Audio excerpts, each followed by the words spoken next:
Vamos a empezar. Ayer estuvimos viendo cosas sobre programación modular y cómo hacer módulos en C.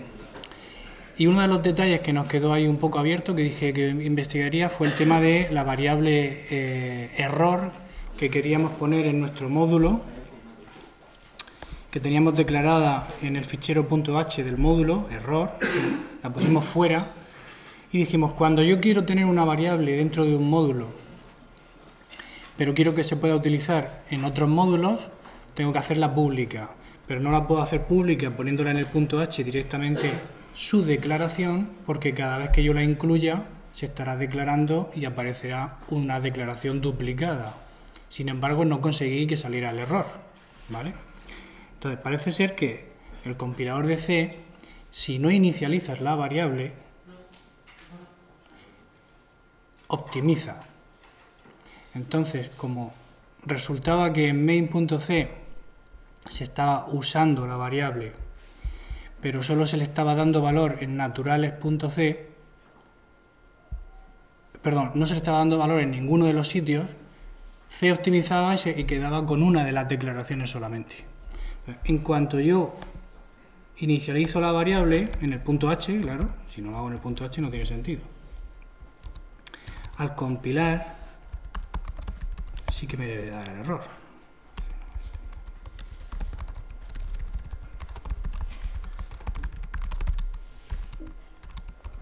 Vale. Aquí sí que me da el error del símbolo duplicado, pero solamente porque no lo había inicializado, ¿vale? Como estábamos haciendo un ejemplo aquí muy sintético que realmente no tenía mucho uso, pues no le había dado ningún valor inicial, pero lo normal es darle un valor inicial. Entonces, cuando yo quiero tener una variable que todo el mundo utilice, repito, la tenemos que poner con extern y evidentemente la inicialización ya no la podemos hacer aquí, ¿vale? Al hacer extern, esto no es la declaración, es un aviso al compilador de que va a existir la variable y va a estar declarada en algún sitio. Donde esté declarada, que si estamos hablando del módulo naturales, será en naturales.c, pues aquí es donde le pondremos el 0. ¿Vale? Y de esa manera, aunque se incluya varias veces el fichero naturales.h, no habrá problema de duplicado, incluso aunque esto lo pusiéramos fuera, ¿vale? ¿Vale? Porque todo el mundo tendría el extern, pero solo estaría la variable en un solo sitio. En cualquier caso, siempre que sea posible, ponerlo todo dentro. ¿Vale? ¿Dudas hasta aquí? ¿No? Tenía la esperanza de recuperar 10 minutos hoy, pero vamos todavía peor de tiempo. Vamos a intentar ver hoy un paso más en abstracción, ¿vale? Yo sé que esto es muy difícil, porque hace falta tener muchas líneas de código en el kilometraje, como yo digo. Para entender este tipo de mecanismos que vamos explicando, que tienen que ver con la ingeniería del software, hace falta haberse enfrentado a muchos programas grandes, porque si no, no le ves la utilidad. Tenéis que hacer un acto de fe y creer que lo que os decimos nosotros y lo que os dirán en otras asignaturas más adelante de ingeniería del software, pues realmente es cierto y están basados en la experiencia de gente que ha programado mucho y que realmente pues hacer las cosas de cierta manera es mejor, ¿no? Pero hasta que no os pongáis vosotros y llevéis mucho tiempo programando, no lo vais a experimentar de verdad. Entonces, ayer estuvimos hablando de programación modular, que es una manera de trabajar mejor en equipo, de conseguir que los programas tengan menos errores porque los módulos los puedo depurar por separado y una vez que están funcionando bien me despreocupo de ellos. Es una manera de ir subiendo en los niveles de abstracción que vamos utilizando para enfrentarnos a problemas cada vez más complejos, ¿vale? Y hoy damos otro pequeño pasito y vamos a ver lo que son los tipos abstractos de datos. Entonces, la abstracción en general, como ya he dicho muchas veces, simplemente la idea es muy fácil, es quedarme con la parte fundamental. Yo veo algo y me quedo con la idea. Si habéis visto un cuadro abstracto, pues básicamente dibujan 2 puntos y una raya y eso es la cara, ¿vale? Porque se han quedado con la idea, ¿no? Pues esa es la idea de la abstracción. Ahora, la abstracción en programación, ¿dónde la encontramos? Pues la encontramos en 3 sitios, por ejemplo. Abstracción de control. Estáis viendo en ETC cómo se hace un bucle. Pero ¿cómo lo hacéis un bucle en ETC en ensamblador? Con saltos, ¿no? Tenéis que saber la dirección de memoria, dónde empieza el trozo de código, hay que apilar las variables que yo quiera tener dentro de ese bloque. Bueno, es complejo. Como es complejo, ¿cómo lo soluciono? Con abstracción. Abstracción de control. While.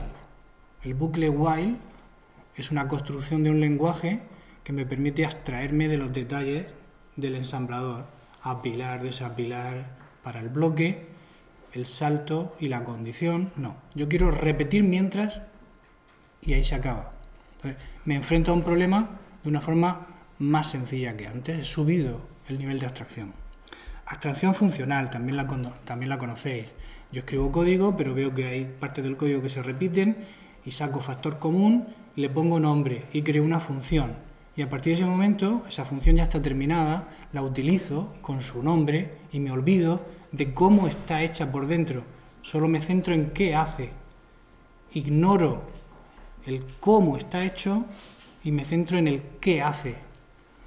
Hemos estado en práctica haciendo la funciones que trabajan con cadenas para comparar dos cadenas de caracteres y hemos visto que es complejo, hay que hacer un bucle, hay que hacer varias cosas, ¿no? Pero una vez que yo ya lo sé, vale, pues ahora utilizo mi función o utilizo la función strcmp de la librería de la biblioteca string.h y me olvido de cómo está hecho, porque lo único que me importa es saber que compara dos cadenas y he subido un nivel de abstracción. Pues hoy vamos a hablar de abstracción de datos, que es algo parecido, pero con los tipos de datos, ¿vale? Aquí abstracción de datos dice definir, implementar, utilizar nuevos tipos de datos en mis programas. ¿Para qué quiero yo eso si ya existen tipos de datos? Si yo ya tengo entero, tengo char, ¿para qué quiero poder definir nuevos tipos de datos? Pues porque cuando me voy a enfrentar a un problema de tipo busca la letra A en el array de caracteres de tamaño 10, me vale con el tipo de datos char y el tipo de datos int. Pero cuando me dicen escribe un simulador de coches, pues yo con int y con char poco puedo hacer. Lo que necesito es manejar coches, ruedas, carreteras, ¿vale? Entonces, si yo pudiera trabajar dentro de mi programa con variables de tipo coche, carretera, rueda, ganaría en abstracción, porque yo vería un trocito de programa muy pequeño en el que pondría coche, el coche acelera, el coche frena, el coche gira. ¿Bien? Ya sabemos todos que para que acelere, que gire y que frene, habrá que hacer mucho código usando probablemente enteros y char y float y demás. Pero si ya lo tenemos hecho y ya existe el tipo de dato coche, me puedo olvidar. Y he subido un escalón muy grande de abstracción, ¿vale? Que me permite enfrentarme a un problema tan complejo como hacer un simulador de coche. Pues esa es la idea que hay detrás de la abstracción de datos. Entonces, ¿qué es un tipo abstracto de datos? Matemáticamente es como un conjunto de valores y sus operaciones, ¿vale? Esa es la definición, conjunto de valores y las operaciones que puedo hacer con esos valores. Ahora, para definir un tipo abstracto de datos, tenemos lo que se llama la especificación de ese tipo abstracto de datos, que define el nombre del tipo abstracto de datos, el nombre que yo voy a utilizar para declarar variables. El tipo coche, pues coche, lo más normal es que sea coche. El dominio de valores, es decir, ¿qué valores puede tomar ese tipo de datos? ¿Qué valores pueden tomar el tipo de datos enteros? Pues todos los enteros. ¿Y el tipo de datos natural? Pues todos los números naturales, los negativos no, ¿vale? Define también, la especificación, define el conjunto de operaciones que se pueden hacer con esos valores. A ese conjunto de operaciones se le llama interfaz, ¿vale? Es lo que nosotros tenemos para manejar esos valores. ¿Cuál sería la interfaz de un coche? Yo puedo, con un coche, girar, puedo acelerar y puedo frenar, básicamente, ¿vale? Esa sería la interfaz de un coche. Podemos ya entrar en detalles de si las marchas o no las marchas y todo lo que queráis, pero a lo básico, eso podríamos llamarlo el interfaz. Son las operaciones que yo puedo hacer con un coche. ¿Cuál es el interfaz de un natural? ¿Cuáles serían las operaciones que puedo hacer con un número natural? Suma, resta, multiplicar, dividir, ¿vale? Pues la especificación me define esas tres cosas: el nombre, los valores posibles y las operaciones. ¿Cuáles serían los valores posibles de un coche? Depende de cómo queramos representarlo, ¿bien? Pero en principio podríamos hablar de coches más largos, más anchos, más altos, con más peso, con más o menos ruedas, no sé, algo así. Esos serían los valores posibles. Probablemente tendríamos que definir que un coche con ruedas negativas no tiene sentido, con un número negativo de ruedas, ¿verdad? Pues eso sería lo que iría en la especificación del tipo de dato coche. ¿Ok? O un número decimal de ruedas, efectivamente. Un número no entero. Fijaos que en la especificación dice conjunto de operaciones y su semántica. ¿Qué es la semántica de las operaciones? Pues la semántica es qué hace esa operación y qué necesita esa operación para poder hacerlo. El qué necesita, vamos a ver que se llama precondición, y el qué hace se llama efecto. Entonces, ¿qué hace la operación suma? Pues tiene dos números y al final obtiene la suma. Muy sencillo, ¿no? ¿Qué hace la operación acelera? Pues cambia la velocidad del coche, ¿vale? Todo eso va en la especificación. Si nos quedamos ahí, tendríamos definido un tipo abstracto de datos.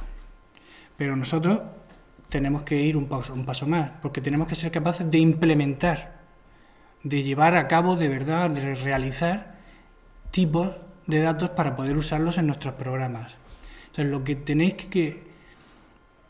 lo que se tiene que dar completamente claro es que esto que acabamos de describir ahora, la especificación del tipo abstracto de datos, es independiente de la implementación. Yo puedo hablarte del nombre, puedo hablarte de los valores posibles, de las operaciones, pero no te voy a decir cómo se hace eso. ¿Cómo se representa ese coche? ¿Cómo se representa ese natural? Internamente, ¿qué es el natural? ¿Era un entero como lo que vimos ayer? ¿O es otra cosa? ¿Y el coche? ¿Qué es un coche? ¿Es una serie de números reales que representan su posición, su velocidad? ¿Qué es? No lo sé. A la especificación eso no le importa, es independiente, ¿vale? Porque se pueden implementar de muchas formas diferentes el mismo tipo abstracto de datos. Con una misma especificación yo puedo tener muchas implementaciones diferentes. Entonces la especificación es independiente de la implementación.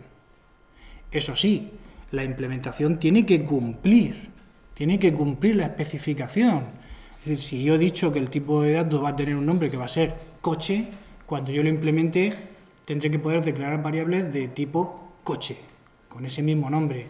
Y si yo he dicho que los valores del tipo de dato natural no pueden ser negativos, en la implementación tengo que garantizar que no tomen valor negativo. Y cuando hablo de las operaciones, lo mismo. Yo no sé cómo estará hecha la suma, pero el objetivo se tiene que cumplir. En la especificación dice que sumando A y B el resultado tiene que ser la suma de A y B, pues implementalo como quieras, pero consigue que pase eso, ¿vale? Entonces, veis que hay dos partes claramente, la parte especificación y la parte implementación. Pues la especificación la podemos ver a la especificación la podemos ver como que es la parte pública, es lo que cualquiera debe poder conocer para poder usar un tipo abstracto de datos. Si yo no sé esta parte, no puedo usarlo. Y la parte de implementación es la parte privada. Esa parte me da igual para usar un tipo de dato. Yo puedo usar un número natural sin saber cómo está hecha la suma. Probablemente vosotros sí sabéis cómo está hecha la suma de los números enteros en ensamblador, porque lo habéis estudiado en ETC o en FC. Pero una vez que ya lo habéis estudiado y vais a probar el examen, ya os da igual. Ya ponéis A más B y se suma, ¿vale? Pues aquí pasa lo mismo. Desde el punto de vista del usuario del tipo abstracto de datos, la implementación, la parte privada, le da igual. Como esté hecho, le da igual. Lo único que sabe y necesita saber es esto, la parte pública. Entonces, la implementación debe cumplir la especificación, pero además debe garantizar otras dos cosas más, que es lo que se llama la privacidad de la representación y la protección de los datos. ¿Qué es la privacidad de la representación? Bueno, ¿qué es la representación primero? Pues hasta ahora no hemos hablado de cómo representar el tipo de datos, pero habrá que representarlo de alguna manera. Bien, si yo quiero representar un natural, pues ya vimos ayer que puedo usar un entero, por ejemplo. Pero tengo que decidirlo, tengo que decidir cómo lo voy a representar. Cuando yo soy el implementador del tipo abstracto de datos, tengo que decidir cómo implementar, cómo representar ese tipo de datos. Pues esa representación tiene que quedarse privada, tiene que quedarse oculta al usuario del tipo abstracto de datos. Quien usa el tipo de datos no debe saber cómo está representado por dentro. Me preguntáis, ¿por qué no? ¿Por qué no? Pues hay un ejemplo clásico muy chulo, que es de mi época. Es cuando Intel empezaba a triunfar en los procesadores y había una serie de instrucciones en ensamblador y una serie de llamadas al sistema que eran secretas. Existían, pero no estaban documentadas. No estaban documentadas hasta que la gente pues, las encontró y las publicó. Claro, eran muy útiles y todo el mundo las usaba, sobre todo para hacer videojuegos. ¿Qué pasaba? Que como no estaban documentadas, sino que eran cosas privadas de Intel, pues Intel en un momento dado las cambió. ¿Por qué no? Si es mío y yo no te he dicho que existe, lo cambio. Y de pronto dejaron de funcionar un montón de juegos y un montón de cosas. Porque lo que hacían es que estaban accediendo a la representación de los tipos de datos que no deberían conocer. Y basaban su código en esa representación. Cuando el proveedor del tipo de datos cambió la representación, dejó de funcionar el código del cliente. ¿Se entiende la idea? Bien, pues la representación tiene que quedarse oculta. Y además protegida. ¿Qué significa protegida? Significa que la única forma de cambiar los valores de este tipo de datos, de cualquier tipo de dato abstracto, será usando las operaciones públicas que vengan definidas en la especificación. ¿Vale? Si yo para los naturales tengo la suma, la resta, la multiplicación y la división, yo no debería poder cambiar el valor de ningún natural sin hacer una operación de esas, ¿vale? En los naturales podéis ver que la asignación también es una operación del propio tipo abstracto de datos. Pero en coche es diferente, es más claro el ejemplo. En coche yo puedo acelerar, frenar y girar, pero yo no debería poder cambiar la velocidad del coche tocando la tripa, ¿vale? Porque si haces eso y me cambian la tripa, de pronto dejará de funcionar mi forma de acelerar. ¿Se entiende? Pues, dicho esto, hay una serie de ventajas, que es lo que os decía al principio, que es difícil que veáis y que de verdad entendáis su ventaja, valga la redundancia, si no lleváis años programando, pero ya lo conseguiréis, no os preocupéis que lo conseguiréis.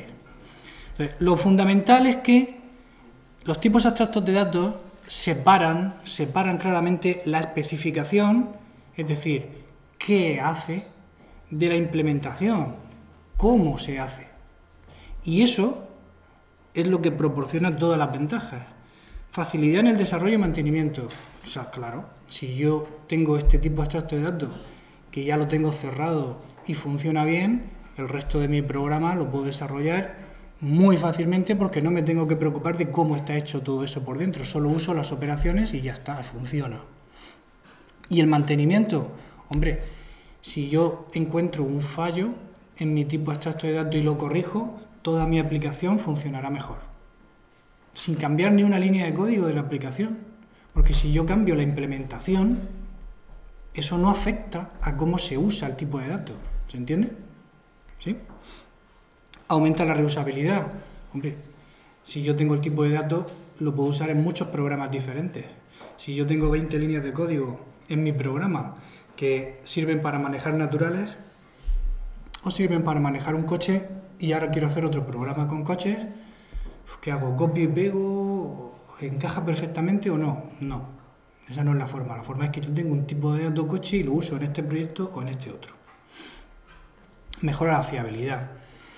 Como decía, si ya está cerrado el tipo abstracto de datos y sé que funciona y de pronto hay un fallo en la aplicación, pues lo más normal es que no sea el fallo, que no sea del tipo abstracto de datos porque ya está probado. ¿Vale? ¿Se oye? Ahora no se oye nada. ¿Sí? Los micrófonos y yo. Ahora nada de nada. Hola, hola. Hola. Hola, hola. Hola. Hola. Es posible. Hola, hola, hola, hola. ¿No se oye nada?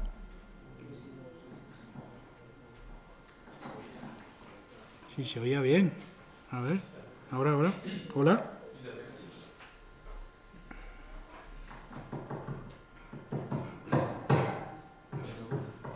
Ahora sí. Ahora sí. Ok. Vale, después del KitKat del sonido, vamos con detalles de cómo se hace la especificación. O en qué consiste una especificación. Hemos dicho que tenía tres partes: el nombre, los valores y el interfaz. El nombre, bueno, pues coche. Pero hay que dar una definición de ese nombre que sea un poco más concreta para que quien va a implementarlo sepa de qué estamos hablando. Porque no es lo mismo hacer un tipo de abstracto de datos coche que me sirva para una aplicación de simuladores de coches que hacer un tipo de abstracto de datos coche que me sirva para una aplicación de las estadísticas sobre el consumo de gasolina. ¿Verdad? En las estadísticas habrá que saber marcas, modelos de coches, kilometraje, cosas así, ¿no? Mientras que en el simulador de coches pues hará falta el peso, el volumen, bien, coeficientes de rozamiento, ese tipo de cosas de física que nos gustan tanto. A mí es que me encanta eso. ¿Vale? Esa sería la parte del nombre. La parte de valores del dominio, lo mismo, hay que concretar un poco. Bien. A vosotros en este curso no se os va a pedir en ningún momento que defináis una especificación, pero tenéis que ser capaces de leerla y entender lo que pone ahí, ¿no? Entonces, los valores del dominio es importante porque nos va a ayudar a decidir cómo representarlo, ¿no? Cómo representar internamente el tipo de datos. Si los valores del dominio pueden ser positivos o negativos, si los coches pueden tener más de 100 metros de largo o menos de 100 metros de largo, ese tipo de detalles. Y luego la interfaz se compone de el conjunto de operaciones o funciones que yo puedo hacer con esos valores, ¿vale? Lo normal es que tengamos operaciones de creación para poder crear valores de este tipo abstracto de datos. Operaciones para consultar los valores y operaciones probablemente para modificar los valores. Y de cada operación necesitamos su sintaxis y su semántica. La sintaxis, ¿en qué consiste? Pues el nombre de la operación, si devuelve algo o no, de qué tipo es lo que devuelve, si tiene parámetros o no, de qué tipo son los parámetros, cuántos parámetros tiene. Y la semántica, que es qué hace el efecto y qué necesita para poder funcionar, que son las precondiciones. ¿Bien? ¿Os acordáis de la división de ayer? División de naturales. ¿Cuál sería la precondición de una división de naturales? Que el dividendo no sea cero. ¿Se entiende, verdad? Bueno, pues llegamos ya a la parte de implementación en C, ¿vale? Implementación de TDAs en C. Porque no es lo mismo hacerlo en un lenguaje que hacerlo en otro. Y el año que viene, en segundo, veréis mucho más sobre tipo abstracto de datos y veréis cosas mucho más matemáticas. No. Entonces, vamos a ir poco a poco. Ayer vimos cómo hacer un módulo. Pues eso nos va a ayudar mucho a cómo hacer un tipo abstracto de datos. Porque al ver el módulo hablamos de que en el módulo teníamos una parte pública que iba en el punto H y una parte privada que iba en el punto C. El punto H es lo que conocía el usuario del módulo y en el punto C poníamos todo el código que le daba igual al usuario. Pues eso nos da una idea de lo cerca que estamos de un tipo abstracto de datos. De hecho, ayer ya el tipo de módulo que estábamos manejando, que eran naturales, da mucho pie a que hablemos del tipo de datos abstracto natural, ¿verdad? Porque hay otros módulos, como el módulo de la biblioteca pantalla, que os hemos dado para las prácticas, que no es un tipo abstracto de datos exactamente. Es un módulo, ¿vale? Nos está aislando de cierto código, nos evita conocer cierto código, nos da una interfaz público, pero no puedo crear tipos de datos, no puedo crear variables de tipo pantalla, solo puedo usar la pantalla. ¿Se entiende la idea? Entonces, eso es un módulo, pero no es un tipo de datos abstracto. Entonces, yo quiero hacer un tipo abstracto de datos y me dan la especificación, me la dan. Entonces, me dan el nombre, el dominio de valores, el interfaz, con su semántica, su sintaxis y demás.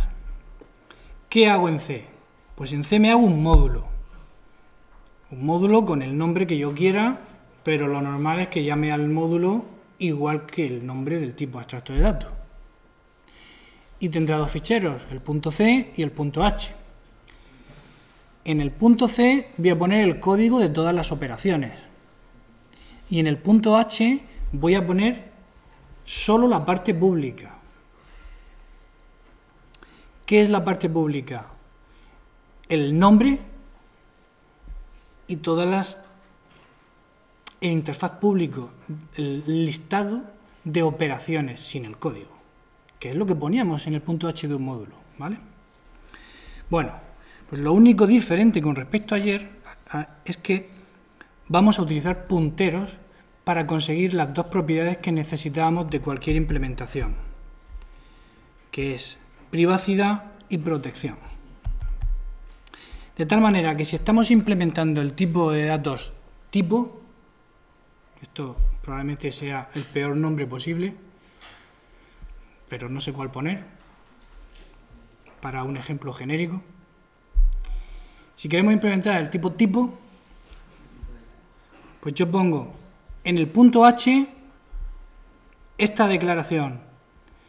La estructura tipo rep, tipo va a ser un puntero a la estructura tipo rep. ¿Bien? Solo pongo esto. No estoy poniendo qué es la estructura tipo rep. Solo digo que tipo es un puntero a esa estructura. Y luego pongo todas las operaciones usando tipo. Crea tipo, modifica tipo, consulta tipo, lo que sea. Y en el punto C tengo dos cosas, o tres. La representación del tipo de datos, que será la estructura tipo rep. Todas las operaciones públicas de verdad con su código. Y si necesito alguna operación privada, la pongo también. ¿Vale? ¿Se ve? Sé que es complicado, por eso vamos a hacerlo de verdad con código, con un nombre que no sea tipo. Bien. Vamos a hacerlo con lo de los naturales. Entonces, nos tienen que dar la especificación de natural si queremos hacer, si queremos implementarlo, nos dan la especificación de natural. ¿Qué es esto? ¿Se ve? El nombre natural. Los valores del tipo de datos representan números naturales, entendiendo que todos conocemos la palabra natural, lo que es en matemáticas. Si no, habría que explicarlo mejor. Los valores del dominio pues son los naturales, pero aquí lo concreto siempre positivos. Y el interfaz. Yo quiero crear un número natural. ¿A partir de qué? A partir de algo que ya tenga. Si no lo creo a partir de algo que ya tenga, difícilmente podré crearlo. Pues bueno, a partir de un número entero me parece viable. Precondiciones. Ese número entero tiene que ser mayor o igual que 0. No puedo crear un natural a partir de un número entero negativo. Y el efecto crea un nuevo número natural. ¿Vale? Nada extraño. Yo quiero ser capaz de mostrar por la pantalla un número natural. Pues tengo la operación muestra, que recibe un natural como parámetro, no devuelve nada, su efecto es mostrarlo por la pantalla, y la precondición es que n tiene que ser un número natural que ya esté creado, ¿vale? No puede ser un número natural que no esté creado. Suma, resta, multiplicación, división serían todas estas, solo que en división y en resta tendríamos precondiciones, ¿sí? ¿Se entiende esto? Y luego me aparece aquí esto de borra. ¿Esto de borra qué es? Bueno, pues esto de borra en principio lo quitamos, ¿vale? Porque en una especificación no vendría. En una especificación de un tipo abstracto de datos no vendría nada que tenga que ver con memoria, con liberación de memoria, que es lo que pone aquí. Libera la memoria asociada al natural. ¿Por qué no? Porque la especificación es independiente de la implementación. Y es posible que en algún lenguaje de programación no sea necesario liberar la memoria, se haga automáticamente. La especificación no se mete en temas de memoria. Pero a la hora de implementar, sí que tenemos que ser conscientes de si hay que liberar o no memoria. Y como estamos en C, vamos a tener que liberar memoria porque inmediatamente, ahora mismo vamos a ver que hay que reservar memoria. Entonces, fijaos en esto. Yo tengo aquí lo mismo de ayer. Naturales H y naturales C. ¿Sí? Voy a crear aquí natural.h y natural.c.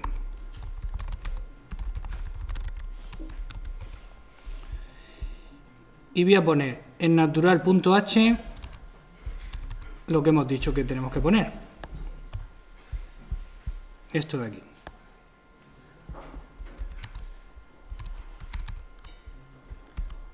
¿Vale? Solo que la palabra ya no es tipo, sino es natural.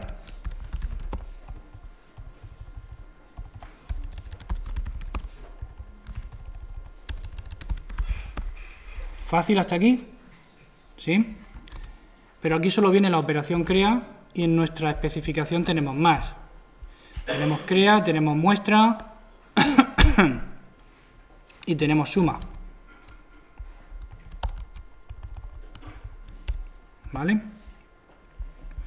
Pues esta sería mi punto H básico, pero lo dejo así de momento, aunque creo que sois conscientes de que le falta algo.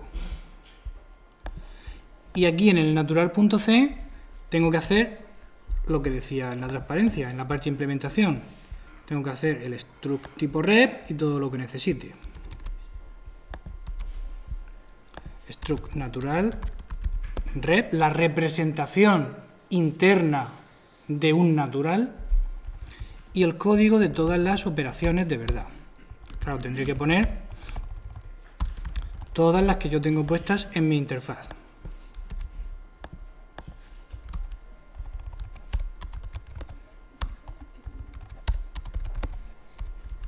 ¿Sí? ¿Se ve esto? Vale, ayer ya vimos cómo representar un natural de una forma fácil. ¿Cómo lo hicimos? Con un entero, ¿no? Pues podemos ponerlo aquí. El valor del natural lo ponemos dentro de la estructura. Dentro de la estructura que sirve para representar internamente un natural. ¿Sí? ¿Hasta aquí bien? Ahora tenemos que hacer el código de la operación crea, de la operación muestra y de la operación suma, teniendo en cuenta lo que ponga en la especificación. La operación crea, pues crea un número natural y devuelve un número natural. ¿Qué es la palabra natural? La palabra natural es un puntero a estructura natural rep. Si la operación crea me devuelve un puntero a estructura natural rep, ¿cómo lo hago? ¿Alguien ha dicho algo? ¿No? ¿Me lo imagino? ¿Cómo hago para devolver un puntero a una estructura natural rep? ¿Qué necesito? Memoria dinámica. Tengo que reservar en memoria tamaño suficiente para una estructura natural rep y devolverlo eso después de haber guardado ahí lo que haga falta, ¿vale? Entonces pongo natural nuevo, mi malloc de siempre, mi sizeout de siempre, reservo memoria para una estructura natural rep y la guardo en nuevo, que nuevo como este tipo natural será un puntero a estructura natural rep. ¿Bien? Ahora, el valor de la operación crea, que no lo habíamos puesto,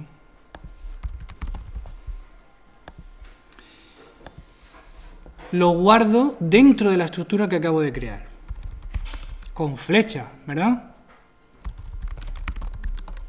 Y devuelvo mi natural recién creado. ¿Se entiende?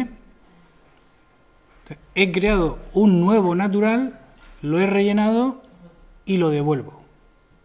¿Bien? ¿Seguro? Entonces, ¿qué detalles me faltan para que esto pueda compilar? Venga, decidme cosas. Detalles que me faltan aquí. ¿Qué creéis que me falta? Como dijimos ayer que hacíamos un módulo, en el punto H que teníamos que poner para proteger, para impedir que se duplicaran los if no def. Si no está definido, vamos a poner subrayado, natural, subrayado H, subrayado, pues define, subrayado, natural, y el endif al final. ¿Vale? ¿Qué me falta en el punto C? Tengo que incluir el punto H. ¿Y qué más? Aparte del código este que no lo hemos terminado. Para poder hacer malloc, el stdlib. ¿Sí? ¿Se entiende? Bien, ¿de verdad? Una vez que tenemos esto, vamos a terminarlo rápidamente para poder hacer algo, porque si no... ¿Cómo hacemos para mostrar un natural? Pues mostramos así, ya está. ¿No? ¿Y cómo hacemos para sumar?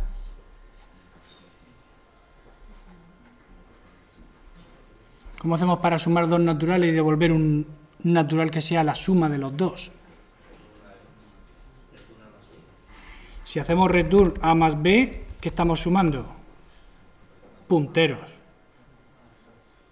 Estamos sumando punteros, porque natural es un puntero a struct natural rep. ¿Cómo? ¿Ampersand qué? Ampersand A más ampersand B, estamos sumando la dirección de los punteros. Si hacemos A flecha valor más B flecha valor, no me va a compilar porque esta suma devuelve un número natural y hay que devolver, perdón, esta suma devuelve un número entero, int, y hay que devolver un natural con n mayúscula. Tenemos que crear un nuevo natural cuyo valor sea la suma del valor de A y del valor de B. ¿Sí? ¿Cómo se crea un natural? Pues si tenemos aquí el código.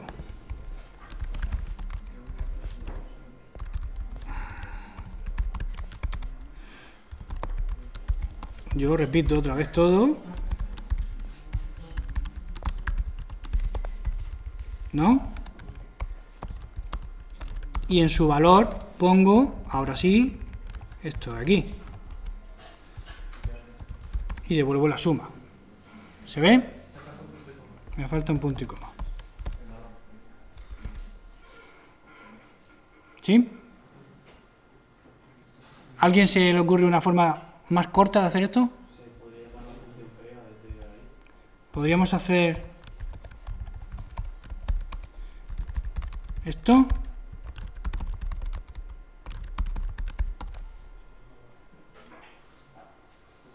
¿Se entiende esto?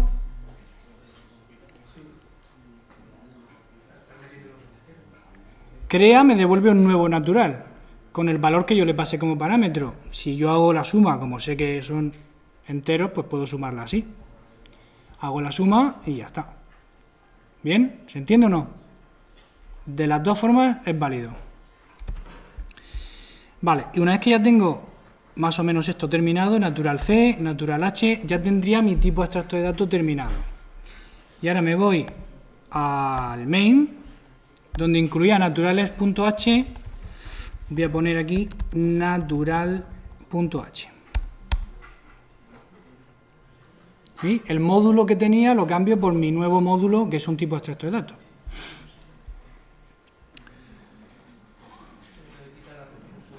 ¿Perdón? Y tengo que cambiar cosas, claro. Si aquí estaba haciendo resta y demás, que ahora no la tengo todavía. Pero hay una cosa importante que tengo que cambiar y es esta. ¿Vale? Yo no puedo asignarle un 0 aquí directamente porque ahora nosotros que somos los que hemos implementado esto, vemos que no se puede hacer así. Si no supiéramos cómo está implementado, solo viendo el punto H también nos damos cuenta de que no deberíamos asignarle un 0, porque es un puntero. El valor adecuado es null.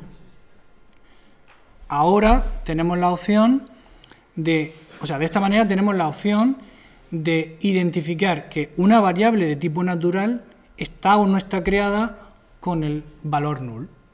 La variable existe, pero todavía no tiene valor, porque no se ha ejecutado la operación crea. Podemos poner null, o podríamos poner aquí crea con un 0. ¿Vale? Y ya tendría un valor recién inicializado. Prefiero ponerle el null aquí, y aquí después poner r igual crea, y le ponemos aquí 0. Y ahora, para hacer la suma, que no tengo la resta todavía, para hacer la suma no puedo hacer suma 1 y 2, tengo que sumar dos números naturales, A y B. Pues tendré que crearlos primero, natural A, natural B, voy a sumar el 1 y el 2, y al final hago muestra el natural R, para ver si me sale un 3, ¿no? Vamos a ver si nos queda algún error todavía. Voy a compilar el main.c, pero en lugar de con naturales, con natural.c. A ver, ¿qué tenemos aquí? En natural H, en la línea 9, hay un error.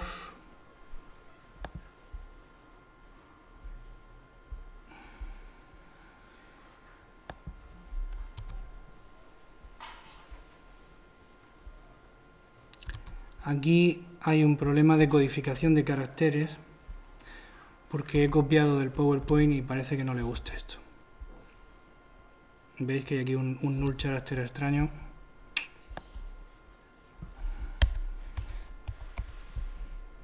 Creo que ese es el problema, ¿eh?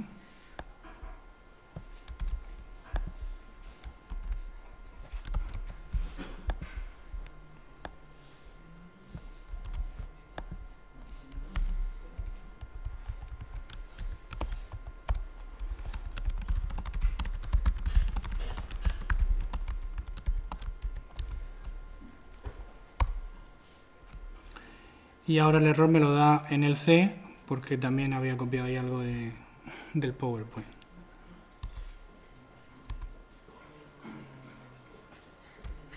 En la 15, 29 y 30.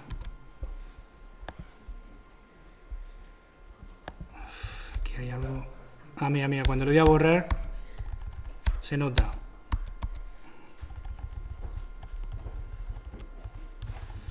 Porque parece que borra y no borra. Vale, ahora sí. Ya lo tenemos compilado, lo ejecutamos y me sale un 3. Fantástico. 46 minutos para un 3. No está mal, no está mal. Entonces, nos queda, realmente me da mucha rabia porque nos queda muy poco tiempo.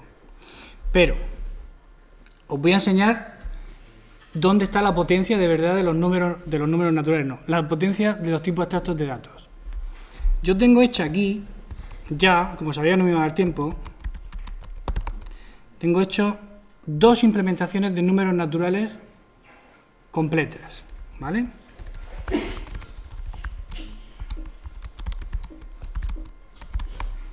Fijaos que tengo crea, suma, resta, compara, multiplica y tengo también borra, ¿vale? Esto se me ha pasado, pero lo tenemos que ver. Si estamos creando memoria dinámica, en algún momento antes de terminar el programa tendremos que liberarla. Entonces, en la especificación no lo pone, pero nosotros que somos los que estamos implementando, tendremos que añadir siempre un borra, un libera, como lo llamemos, da igual, una operación que nos permita liberar la memoria que hemos reservado en las operaciones anteriores. En este caso es muy fácil, ¿no? Si yo recibo un natural, lo libero con free y ya está. ¿Sí? Sí. No os olvidéis nunca de eso. Como os decía, tengo más operaciones, suma, resta, compara, multiplica y número de cifras, ¿vale? Y tengo implementado esto, pues prácticamente igual que lo hemos hecho aquí, solo que con más operaciones, ¿vale? Pero también lo tengo implementado de otra forma. Y tengo un pequeño programa que se llama main.c,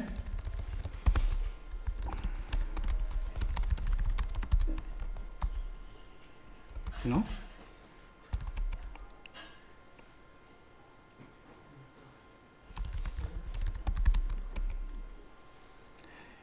No, lo he perdido.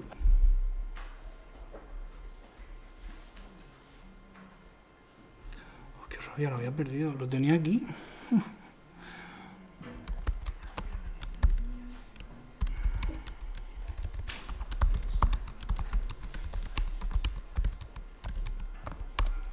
Ya lo tengo.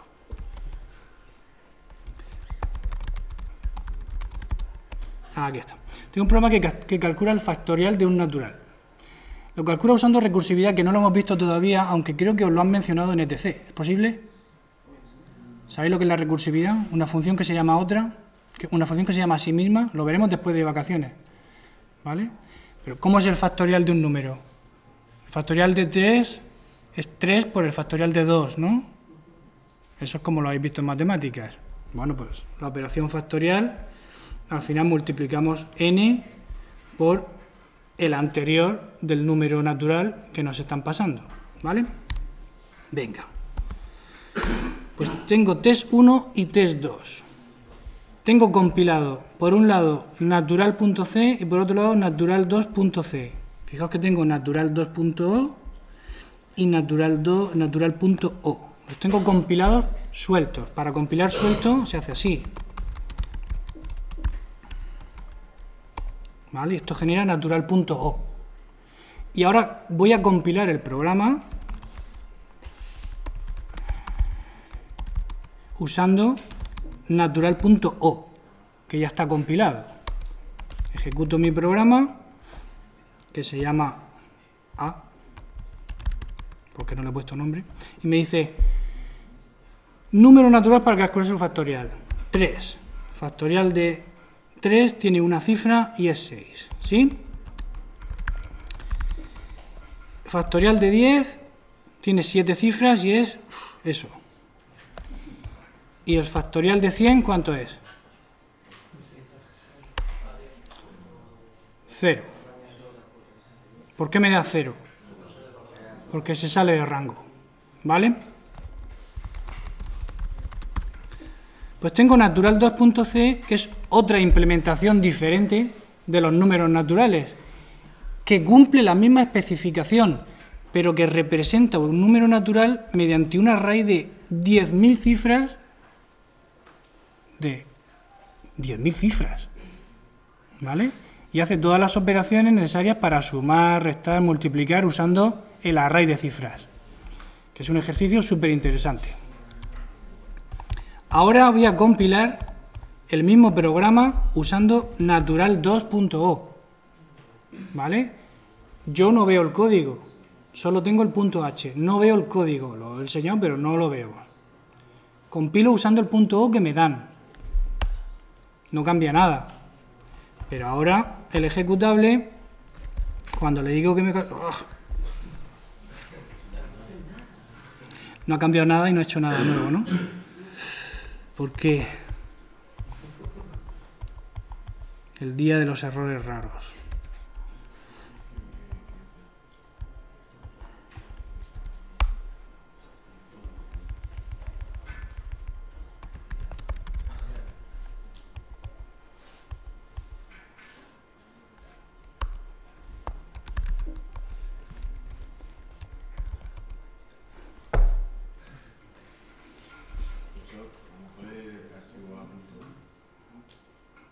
Ah, que lo he compilado otra vez en el A. Vale, tienes razón. Es que como estoy poniendo esto sin poner menos o test y tengo la costumbre de usar test, pasa eso. Muchas gracias. Ahora sí, ahora sí. El factorial de 100 tiene 158 cifras y es todo eso. ¿Vale? Hay que comprobar que está bien, pero lo podemos hacer en casa con papel y lápiz.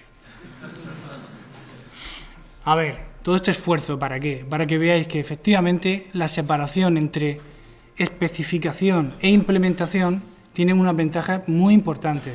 Yo puedo implementar el tipo de extracto de datos de múltiples formas, más eficiente, menos eficiente, con más capacidad, con menos capacidad, y cumpliendo siempre el mismo interfaz de usuario, cumpliendo siempre la misma especificación, con las mismas operaciones que son interfaz público.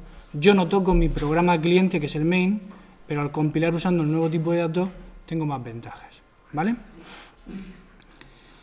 Nos quedan 5 minutos. ¿Qué cosas tenemos que hacer como tipo de extracto de datos en nuestros programas? Cualquier cosa a la que le podáis poner nombre y que no sea un entero o un carácter o un número real es digno de hacer un tipo de extracto de datos. Punto, vector, coordenada, persona, personaje, escenario, pelota, rueda, coche, nave, enemigo, bala. Cualquier cosa es digna de ser definida mediante un tipo de dato. Entonces, podéis empezar a programar. No recojáis todavía, que nos quedan 5 minutos y hemos empezado tarde y ayer empezamos 10 minutos tarde. Dame un poco de margen, que voy apurado. Cualquier cosa que vosotros empecéis a programar y os deis cuenta de que estáis poniendo más de una variable para representarlo, ya es digno de crear un tipo de extracto de datos y juntar todas esas variables en una estructura. La receta para hacer un tipo de datos ya la habéis visto, es muy fácil. Siempre es igual, siempre es igual. Siempre en el punto H hacemos esto y en el punto C la implementación dentro de la estructura, lo que sea necesario. ¿Vale? Entonces, empecéis a programar y vais a hacer lo de la pelota, ¿vale? Que viene como ejercicio de prácticas. Dice, hacer una pelota que rebote por la pantalla. Bien. ¿Cómo represento yo una pelota que rebota por la pantalla? ¿Qué necesito saber de una pelota para conseguir que rebote por la pantalla? Si tengo que poder dibujarla en un sitio o en otro, como mínimo, ¿qué necesito saber? Su posición. Y la posición tiene 2 coordenadas como mínimo, ¿no? Pues ya necesito 2 variables. Pero es que la pelota tendrá un radio, digo yo. Pues ya necesito 3. ¿Vale? Y tendrá un color. A lo mejor tiene un color la pelota, pues 4. Pues ya tengo 4 variables para poner dentro de mi estructura pelota rep. ¿Sí? ¿Se entiende la idea? ¿Qué operaciones necesito yo hacer con una pelota?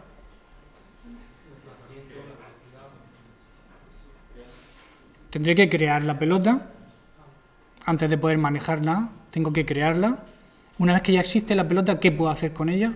¿Qué puedo necesitar? Moverla, cambiarla de sitio. cambiar su ángulo, pero ¿su ángulo qué es? La dirección en la que se está moviendo, ¿no? Entonces quizás tenga que manejar vectores o solo con las coordenadas es suficiente. Todo eso lo tengo que pensar, ¿vale? Y lo tengo que programar. Vamos a ver si os puedo enseñar algo más antes de irnos, de verdad. Dejadme que os enseñe algo de gráficos antes de irnos, ¿vale? ¿Bien? Me lleváis...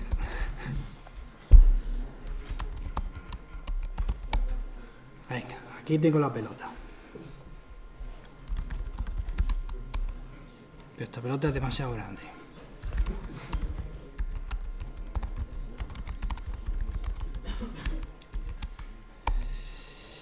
Si yo quiero hacer que la pelota se mueva por la pantalla, tendré que hacer un bucle en el que la pelota, en cada iteración de ese bucle, se dibuje en una posición diferente. ¿Esto se entiende? Yo dibujo la pelota en una posición y después la vuelvo a dibujar en otra posición un poquito más a la derecha y después la vuelvo a dibujar en otra posición un poquito más a la derecha y eso genera una animación. ¿Esto se entiende? ¿Sí? ¿Habéis hecho eso en prácticas ya? ¿No? No me da tiempo. Es que no me da tiempo. No me da la vida. No me da la vida. Mirad.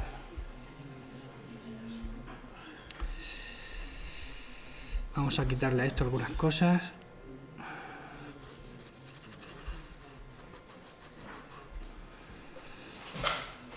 Para que veáis.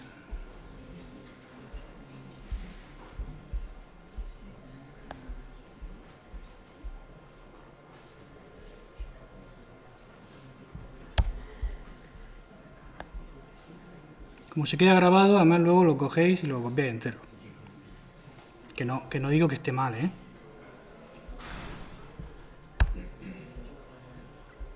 ¿Vale? Mirad. Para hacer una animación, usando la biblioteca pantalla que os hemos dado, tengo que hacer varias cosas. Primero tengo que crear una pantalla gráfica, ¿vale? Para crear la pantalla gráfica uso esta función. Por cierto, es que son demasiadas cosas. La biblioteca pantalla, cuando os la descargáis, tenéis que ver que vienen dos carpetas, una con el código y otra con la documentación. En la carpeta documentación hay muchos ficheros, pero tenéis que abrir uno solo, que se llama index.html. Ahí viene explicado todas las funciones de la interfaz de ese módulo, ¿vale? Es la forma de entender cómo se usa un módulo. Igual que la forma de entender cómo se usa un tipo abstracto de datos es con su especificación. En el módulo ya vimos que poníamos comentarios en el punto H, ¿vale?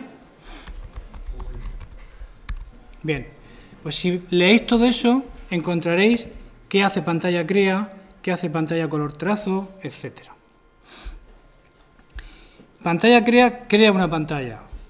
Y ahora, mientras que la pantalla está activa, mientras que yo tengo esa pantalla ahí, en mi Windows encendida, lo que voy a hacer es poner de color negro todo el fondo de la pantalla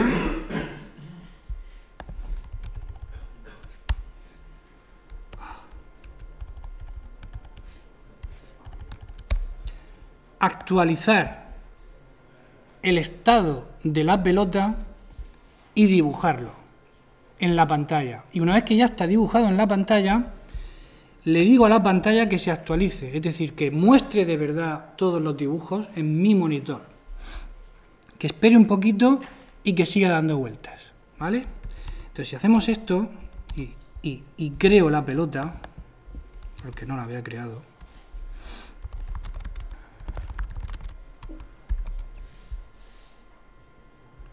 pelota crea, aquí está.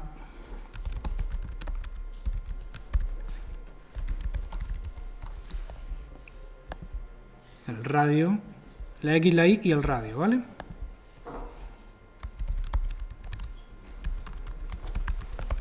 Tenéis que crear un proyecto en CodeBlock, no vale con un fichero suelto, tenéis que crear un proyecto, añadir vuestro main, añadir pantalla H, añadir pantalla C y compilarlo todo.